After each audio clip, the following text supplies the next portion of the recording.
Okay. Yes. Okay, the fourth quarter top line growth rate at about 3.5% seems a little slower than usual, ma'am. Can you sort of start with that, and then we can sort of delve into margins and other things? Well, I think, basically if you look at a group level, I mean, you have to look at it in different, ways of looking at Biocon's business. I think if you look at the research services business, we've seen a huge surge in the last quarter, and of course in the, as on the fiscal as a whole. I mean, if you look at research services alone, it's grown 36%, and we've had a very stellar quarter in the last quarter.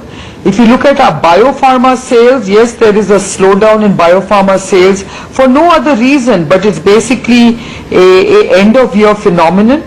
We are also basically, doing extremely well because this particular business is growing on the back of, our fidaxomicin sales, our immunosuppressants and statins, which are all doing extremely well. So I think you need to look at our business not just this quarter where you might have a little bit of an anomaly, but I think if you look at it in terms of the entire fiscal, I think we've done exceedingly well. The biopharma business has grown 10% year on year despite sort of limited capacity. We have seen our branded formulations business grow 34%. And here again, we are a very differentiated play in the market because 50% of our products are biologics. And I think our research services, as I just mentioned, has had a stellar year. We've actually delivered 98 crores of profit from our research services business, and it's the largest research services play in the country and the second in Asia.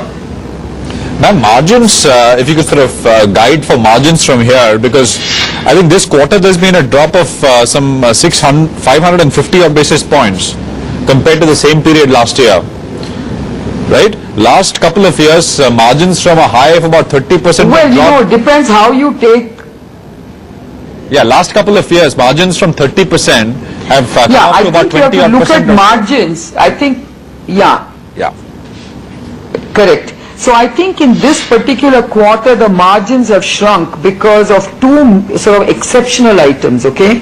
One is we've paid out a bonus, a very high bonus to our employees, our senior employees, on various transactions and their own performance over the year. So it's been bunched up in the last quarter. So that's been a big impact on margins. And I think the other impact, of course, is the increased R&D spends that we are seeing, which are about our various programs. So I think in our case, I would not really be unduly perturbed about this quarter. I would look at the performance across the year and then take a call on that, because this kind of judgment on margins based on a one-off kind of exceptional payment should not mislead people. So I think that's the comment I would like to make there. Okay, no, I was referring to the slightly longer term. I mean, you can talk about the last couple of years, right? From we've seen margins come off 1,000 basis points plus, right? I mean, if I go back last 4 years or so. My question is, if you could just talk about the trajectory of margins, because there is competition, there is a lot of competition. That would be helpful, ma'am. Please, Prashant, I think, the first, point I want to make is, please do not compare us to the regular competition, which is a very, very different business model. Please look at the percentage R&D spends of our so-called competitors. It is a fraction of what we are spending. Biologics is a very different space. I think it is gestational, it is high investment in R&D, but the payback is huge. I think if you look at the investments we've made just in our insulin programs, and if you look at the payback both in terms of insulin sales and insulin licensing, it is tremendous. I think our ROI on those investments are huge. Okay. But if you start looking at R&D on its own in isolation, then yes, it does have an impact on our margins. Yeah. No, I wasn't comparing. But that's an inherent part of our business. Yeah. R&D is a very intrinsic part of our business, and that's the way it's going to be. If I was listed in the US, this would not be a question. This would be an understood fact, a reality, fact of reality. But I think in this country we are not used to spending money in R&D, and that is a constant challenge I have. Because if you look at the whole Biocon story, I mean, we are so grossly undervalued. We've got a research services business which has been valued at over $300 million. We have cash in the bank of $170 million. Are you trying to tell me the whole of Biocon is valued less than $500 million? Ma'am, I was not comparing you to any other pharmaceutical company, and I completely agree with you that nobody spends, forget pharma, nobody spends money on R&D, any other industry. I completely agree with that point. My question was, I was just comparing margins, Biocon's margins to Biocon's margins 4 years back. That's all. I wasn't comparing Biocon to any other pharmaceutical company. Yeah, but that's because our R&D spends have increased, Prashant. No, got that. Let's move away. Can you sort of talk about any potential deals, etc., which you might be working on, which might reduce business risk and R&D risks, etc.? I mean, stuff that you could monetize on, tie in right now. Like for example, the Mylan thing. Yeah.